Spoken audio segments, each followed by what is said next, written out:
السلام عليكم ورحمة الله وبركاته. ازيكم يا اخواتي؟ عاملين ايه؟ يا رب تكونوا بخير. النهارده معانا فيلم ما اقدرش اقول لكم انه جديد، بس هيبقى فيلم جميل ان شاء الله ويا رب يعجبكم. ويلا بينا نبدأ الفيلم. يبدأ الفيلم بهاتي وهي بنت بتكون شغالة في المخابرات البريطانية، وبتكون في مهمة هي وزمايلها علشان يأمنوا الصندوق جواه فيروس خطير. بتدخل المكان وبتوجب مع اللي فيه هي وزمايلها، والبنت يا اخويا والله ما مقصرة خالص. المهم بتدخل عشان تاخد الفيروس، بتكتشف انه ما ينفعش يتشال من مكانه خالص. بس فجأة بيدخل عليها بريكستون، واللي بيكون واضح عليه بالشكل كده انه شخص عادي، لكن هو في الحقيقة انسان آلي بيخلص على كل زمايلها واحد واحد، وبيكون واضح عليه جدا انه قوي ومفيش حد بيقدر عليه. المهم هي بتحاول تضربه بالنار، بس هو بيصدها بايده. بتقفل عليها باب العربية وبتمشي، وهو بيفضل يضرب على العربية بالنار لحد ما العربية بتتقلب بيها وهي في العربية من جوه، وبسرعة بتحقن نفسها بالفيروس وبتجري. وبريكستون بيعرف انها حقنت نفسها بالفيروس وهربت، وبيأمر رجالته يدوروا عليها. هنا بقى بيظهر معنا كل من شاو وهوبس، وكل واحد فيهم بيكون عايش حياته تمام. بيجي لكل واحد فيهم تليفون، وفي ثانية كل واحد فيهم بيتحرك وبيروح على المكان اللي اتقالوا عليه، وبيدخلوا يوجبوا مع كل اللي في المكان، واللي يعرف يوقف فيهم حد يوريني نفسه. كلها بتاكل بروتينات يابا وعارفة بعضيها. وهنا بيكون هوبس قاعد مع بنته، وفجأة بيدخل عليه ضابط في المخابرات المركزية وبيقول له احنا محتاجين مساعدتك معانا في فيروس خطير جدا اتسرق، واللي سرقته واحدة من المخابرات البريطانية بعد ما قتلت فريقها كله وهربت. بيقول له لازم نوصل لها قبل ما الفيروس ينتشر والعالم كله ينتهي. وفعلا بيقبل المهمة، وبيعرفوا ان في حد هيساعده في المهمة دي. شو بيكون بيزور امه في السجن، وبتسأله انت لسه ما كلمتش اختك؟ هتفضلوا متخاصمين لحد امتى؟ لازم تصالحها وتاخد بالك منها. والزيارة بتخلص وبيمشي، وهو خارج بيكون في واحد من المخابرات المركزية مستنيه، وبيقول له نفس الكلام، وبيديله صورة هاتي، وبيقول له لازم تلاقيها في اسرع وقت، لان المخابرات البريطانية لو قبضت عليها هتعتبرها خاينة وتقتلها على طول، وانت لازم تساعدنا علشان نلاقيها قبلهم ونحميها. وبيعرفوا ان في شخص هيساعده في المهمة دي، وفعلا بيقبل المهمة. وهنا بقى شاو وهوبس بيقابلوا بعض، والواضح انهم بيموتوا في بعض موت كده، الحب مدلدق منهم على الارض. المهم محدش فيهم بيكون راضي يشتغل مع التاني، وكل واحد فيهم بيهزق التاني. هوبس بيقول لشاو سلم لي على امك، بيقول له شاو شكلي هقتلك مكانك، وبيسيبه ويمشي. هوبس بيروح يراجع الكاميرات، وبيعرف من الكاميرات مكان هاتي بالظبط. وفي نفس الوقت المخابرات البريطانية بتكلم هاتي وبتتهمها بقتل زمايلها، وبتقول لها تسلم نفسها. بتتضايق جدا وبتبتدي تحط قنابل في شقتها علشان لما يروحوا لها، وبتسيب الشقة وبتنزل. وشو بيروح شقة هاتي عشان يدور على اي دليل يوصله ليها. بيدخل عليه فجأة رجالة بريكستون. شاو بيظبطهم ومش بيأثر مع حد فيهم في حاجة. لا حقيقي ريلي انا فخورة بيه، فنان يا ابني. وفي ثانية القنبلة بتكون هتنفجر، بس هو بيلحقها. ومن ناحية تانية هاتي بتكون غيرت شكلها تماما عشان محدش يقدر يتعرف عليها، ده على اساس يعني انها حد تاني غيرها ومحدش هيعرفها. وفي ثانية بيعرفها هوبس، وبيقول لها في ناس كتير جدا بتدور عليكي. بتقول له ايه ده؟ انت عرفتني ازاي؟ بيقول لها انا عايز اعرف مكان الفيروس فين. بتقول له تعالى بقى وانا اقول لك. بتفضل تضرب فيه شمال ويمين فوق وتحت، ما بتسيبش حته فيه الا لما بتضربه. بنت قويه والله، بس برضه هو ما بيكونش عايز يضربها علشانها بنت جدع والله. المهم بيشيلها ويرفعها ويقول لها خلصت لعب، يلا بينا بقى نتكلم شويه يا سكر انتي. بياخدها وبيروحوا مبنى المخابرات، وبيسالها عن مكان الفيروس. بتقول له معرفش، ومش هقول لك، ومش من حقك تسالني لان انت مش من المخابرات المركزيه. بيقول لها بس انا مكلف ان احميكي. بتقول له انا ما قتلتش حد. بيقول لها انا عارف. بتقول له عارف منين؟ بيقول لها وانت بتضربيني كنت بتدافعي عن نفسك بس عشان تهربي، بس في تلك الحالتين العالم كله شايفك مجرمه. فجاه بترن عليه بنته، بيروح علشان يكلمها، وبيقول له واحد معاه حط عينك عليها وياك تهرب منك، ولو حاولت تهرب اضرب عليها بالنار. بترد عليه وبتقول له مش هيقدر يضربني بالنار لانه مش مسموح ليكم. بيقول له هوبس انت سامعني؟ لو اتحركت من مكانها اضربها بالنار. وبيسيبها ويمشي، وبيروح يكلم بنته ومديلهم ظهره. وهاتي بتفك الكلبشات وبتمسك الولا يا عيني تنفخه، ما بتخليش فيه حته سليمه. بنت مفتريه والله. كل ده وهوبس لسه بيتكلم مع بنته، والولا يا عيني هيموت تحت ايديها. بيخلص كلامه مع بنته وبيلف وشه من هنا، وبيلاقيها بتضرب الموظف وبتمسكه من رقبته والمسدس في ايديها. فجاه بيدخل عليه شاو وبيقول له سيبها. بتقول له هاتي انت بتعمل ايه هنا؟ بيقول لها جاي عشان انقذك. بتقول له هو انت مين قالك اني محتاجالك؟ مستغنيه عن خدماتك. بيقول له هوبس انت تعرفها منين؟ بيقول له دختي. بيرد عليه ويقول له محدش هيتحرك من هنا قبل ما اعرف مكان الفيروس. بيقول له شاو لو هي ما مشيتش من هنا حالا هيقتلوها. بتقول لهم هاتي انا الفيروس، وبتوريهم ايديها وبتقول لهم الفيروس في جسمي. فجاه الازاز اللي في المكان كله بينفجر، ورجاله بريكستون بيضربوا على المكان كله، وهاتي بيكون مغمى عليها، وبريكستون بياخدها وبيهرب. وبيطلع شاو وهوبس يخلصوا على رجاله بريكستون. هوبس بينزل على الحبل، وشكل كده ولله العلم شاو خاف ينزل من على الحبل، خدها بالاسانسير. هوبس بيخلص على واحد فيهم، وشو وشاو بيكون لسه نازل في الاسانسير، عيل بارد والله. هوبس بيخلص على التاني، كل ده وهم نازلين على العماره، امال لو كانوا على الارض كان عملوا ايه؟ المهم بتفوق هاتي اخيرا وبتقطع الحبل وبيقعوا هما الاتنين، وهوب بيطير عليه هوبس بياخده وبينزل على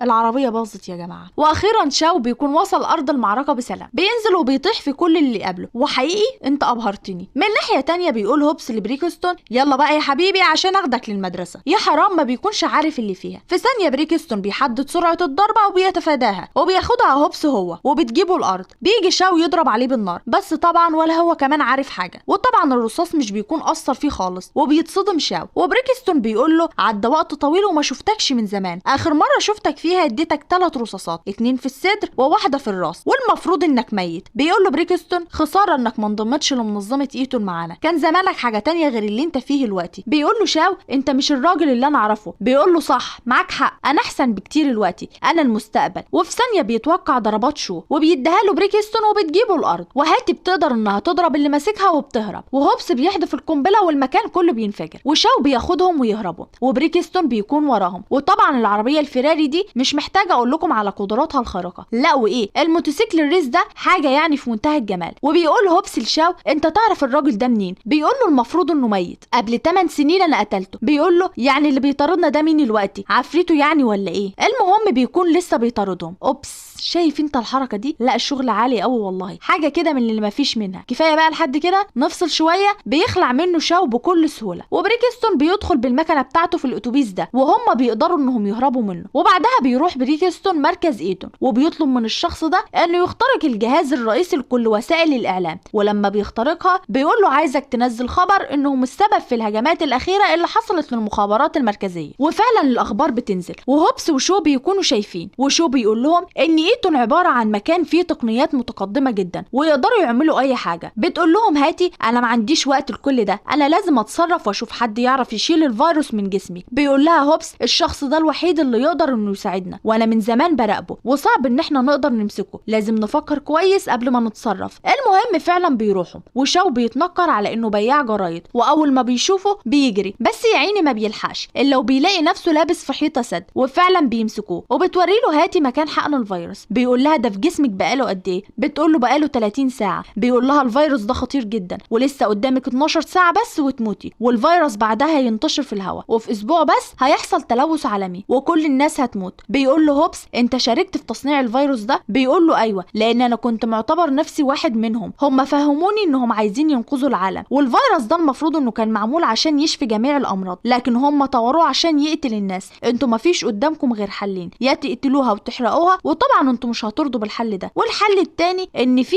آلة في مختبر ايتون تقدر تخرج الفيروس ده من جسمها، وطبعا برضه انتوا كده كده هتموتوا، يعني جده ميت وجده ميت. بعدها بيروحوا معرض العربيات ده اللي هو اصلا بتاع شاو. المهم بيقول لهم شاو انا اعرف واحده تقدر تساعدنا. بيقول له هوبس احنا هنخرج بره البلد ازاي والحكومه بتطاردنا؟ بيطلع لهم جوازات سفر مزوره، وبيقول لهم احنا هنعدي المطار بالجوازات دي، وفعلا بيروحوا المطار وبيعدوا بسلام. ومن ناحيه تانية بريكستون بيخطف الدكتور عشان يعيد برمجه الفيروس، لكن الدكتور مش بيوافق وبيهددوا بالسلاح. وهنا بقى بيكونوا وصلوا موسكو وبيقابلوا مارغيتا، وهي اللي بتكون هتساعدهم. وشاو بيقول لها احنا عايزين ندخل مختبر ايتون، وبتقول لهم هاتي انا عندي خطه احسن، وبتديهم مارغيتا الاسلحه اللي هيحتاجوها. وهنا بقى بتكون الخطه انهم هيدوا هاتي لبريكستون لانه هياخدها على المختبر على طول، وفي نفس الوقت شاو وهوبس يدخلوا المختبر عشان يقدروا ينقذوها. وفعلا الخطه بتنجح وبياخدوها المختبر، وشاو وهوبس بيوصلوا فعلا المختبر وبيحطوا قنبله هتنفجر بعد 45 دقيقه، وكل واحد فيهم بيحط جهاز على الباب ده علشان يعرفوا عدد الاشخاص اللي ورا الباب. هوبس بيكون ورا الباب بتاعه واحد بس، وشو ورا الباب بتاعه ناس كتير. بيقول له شاو احنا غلطنا يا صاحبي، ده بابك. بيقول له طب يلا بقى اتكل على الله علشان الليله دي تعدي على خير. المهم بيدخل شو وبيبتدي يلعب في وش كل واحد يقابله ومش بيسيب حد، وهوبس بيلاقي في وشه حيطه صد. ايه ده، معقول في حد اطول مني؟ المهم ما بياخدش في ايده ثانيه بس، هي ضربه اللي ضربها له وبتجيبه الارض على طول. وشو بيكون لسه ما خلص وشكله كده ولله العلم محتاج مساعده، بس انا والله ما فاضيه. بعده معناه بيخلص عليهم والبصمه بتفتح، بس بعد ما جرب وش كل واحد ضربه، وهوب البابين بيتفتحوا. والمفاجاه بقى بيلاقوا بريكستون ورجالته في وشهم، ده جيش يابا، ويا دوب بيدخلوا برجلهم اليمين من هنا وبيتضربوا هما الاتنين من هنا وبيغمى عليهم. ومن ناحيه تانية هات البت الجامده الجحده ام قلبي قاسي دي بتخلص على الحراس بمنتهى السهوله وبتفك نفسها وبتاخد الجهاز الدكتور وبتحاول انها تخرج. وفي الوقت ده بريكستون بيكون بيعذب هوبس وشاو بالكهرباء، وبيدي الرصاصه دي لشاو وبيقول له دي الرصاصه اللي قتلتني بيها قبل كده. وخلاص بتكون هاتي هتهرب، لكن بتشوف شو وهوبس وهما بيتعذبوا وبتروح عشان تلحقهم وبتمسك المسدس عشان تضربه، بس للاسف مش بيكون شغال. بس الدكتور بيلحقها وبيولع في بريكستون، بس طبعا ما هو الا حل مؤقت لان بريكستون معدوم الاحساس يا جماعه. وفي ثانيه شو وهوبس بيطيحوا في كل اللي حواليهم وبيفكوا نفسهم. وهنا بقى هنشوف الاكشن على حق. بيركبوا العربيه وبيفضلوا يضربوا نار على كل اللي يقابلهم، وبيروح هوبس يجيب الجهاز من العربيه التانيه وفعلا بيوصل له وبياخده وبيمشي. ومن ناحيه تانيه بريكستون بيقتل الدكتور، وهوب القنبله بتفجر المكان كله بالكامل. العربيه اللي راكبها هوبس دي مش عربيه عاديه، لا تحسها 15 عربيه في بعض كده. انت بتطير باختك يا اسطى ولا ايه؟ لا فنان يا ابني، ريلي فنان. شايف انت الحركه دي؟ شايف البت دخلت العربيه ازاي؟ انت ابهرتيني الصراحه. المهم مفيش حد فيهم الثلاثه بيكون راحم حد، والسباق بقى ما اقولكوش، والمكان كله ما عادش فيه حاجه تنفع، وبيقدروا انهم يتخلصوا من بريكستون ويهربوا منه. بس بيلاقوا بعد كده الجهاز باظ. هاتي بتقول لهم ما عادش قدامنا غير حل واحد بس، وهو انكم تقتلوني. هوبس بيقول لها احنا هنروح مكان بعيد وهناك هنقدر نصلح الجهاز. وشاو بيقول لاخته انا استحاله اسيبك تموتي ولازم نحاول تاني. وهوبس بيقول لهم احنا هنروح ساموا، وفعلا بيروحوا جزيره ساموا عند عيلته. واول ما بيوصل بيكون خايف يدخل، وبيقول له شاو خد راحتك خالص، هو احنا ورانا حاجه؟ اختي بس هتموت هنا، براحتك يا اسطى براحتك. هوبس بياخد حبايه جراءه وبيخبط على الباب، واول ما اخوه جونا بيشوفه بيديها له في وشه وبتجيبه الارض، وبيقول له انت جرستنا في كل الدنيا والاخبار ملهاش سيره غيرك، والحكومه جت هنا وسالت عليك. هوبس بيقول له انا في مهمه وانت لازم تساعدني. بتخرج امهم عليهم وبتقول له حبيبي يا ابني وحشتني، انت خسيت كده ليه يا حبيبي؟ بيقول لها مش وقته، الفيروس ده خطير جدا ولازم يصلحوا الجهاز في اسرع وقت عشان يلحقوا هاتي، ومش بيكون موافق. امه بتقول له ايه يا شويه عيال انتم مش محترمين الكبيره، هو انا مت وانت يالا احنا مش بنستاذنك عشان تساعد اخوك، انت هتساعده غصبا عنك.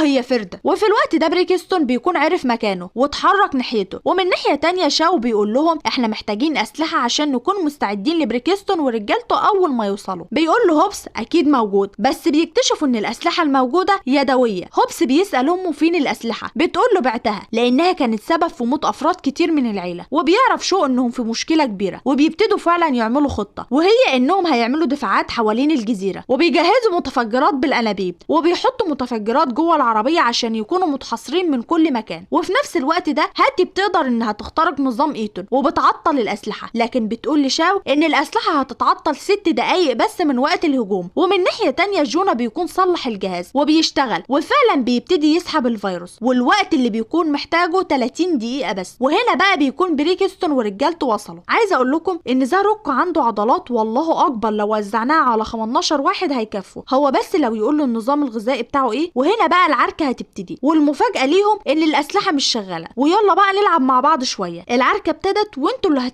هتزعلوا زعل جامد الصراحه. هنا بقى رجاله بريكستون بيروحوا لهاتي، لكن بيجي لها شو وبيلحقها بسرعه، وهوب المكان اللي هم فيه بينفجر وبيخرجوا منه على اخر لحظه. بس بيشوفها بريكستون وبياخدها على الطياره. شاو وهوبس بيشوفوه، وعينك بقى يا صديقي ما تشوف الا النور. هوبس بيحدف سلسله وبيقدر انه يعلقها في الطياره وبيفضل وراها. بص بقى اللي فات كله حماده واللي جاي حماده تاني خالص، ده طلعوا اسخن من الهنود والله، ده طايرين بالعربيات مع الطياره. ايه ده؟ الطبيعي يعني ان العربيات تقع، بس والله ما احنا واقعين. ايه رايك بقى؟ المخرج عايز كده، نقول له لا نعترض يعني؟ لا. وايه كمان؟ كل رجاله بريكستون اللي في العربيات ما عادش فاضل منهم حاجه. وخد دي كمان، دي مش طياره بس ده زاروك هيقدر انه يمسك السلسله تاني. وفي لحظتها الطياره بتقع بالعربيه، بس الحمد لله هم كويسين، اي حاجه فادهم. المهم بيكون لسه في 3 دقايق بس والفيروس يتنقل من هاتي. بيقول بريكستون لواحد من رجالته خليك جنبها، واول ما الفيروس يتنقل منها اقتلها على طول. وبيروح هوبس وشاو علشان يروقوا على بريكستون، بس طبعا بريكستون هو اللي بيروقهم ترويق عال والله، مش بيرحم حد فيهم، ومش بيكونوا قادرين عليه هما الاتنين. وبيقول شاو لهوبس لازم واحد فينا يتضرب والتاني يضربه، لازم احنا الاتنين نقضي عليه. وفعلا خطتهم بتنجح وبيعملوا معاه الصح وزياده، مش راحمينه من الاخر. في نفس الوقت هاتي بيكون الفيروس اتنقل من جسمها خلاص، وبتقوم تقتل العيل النايتي اللي كان واقف لها بالمسدس. جدعه يا بت. هنا بقى بيكون الجهاز اللي بريكستون شغال بيه تقريبا باظ، وهوبس بيجيب معاه النهيه. وشاو بيقول لبريكستون انا قتلتك مره ومش هعملها تاني، وبيرمي المسدس. وبيقول له هوبس راجع نفسك وتعالى معانا. بس في ثانيه نظام ايتون بيوقف تشغيل بريكستون لما فشل في المهمه وبيموت، وباقي رجاله بريكستون بيقعوا في ايد عيله عيلة هوبس، وشكلهم كده هيتعشوا بيهم، يستاهلوا. وهنا بقى بيكونوا خلصوا مهمتهم بنجاح وبيكونوا مبسوطين. والهنا فيلمنا بيخلص. وحقيقة انا اتبسطت بالفيلم ده جدا، ويا رب يكون عجبكم. اشوفكم على خير، سلام.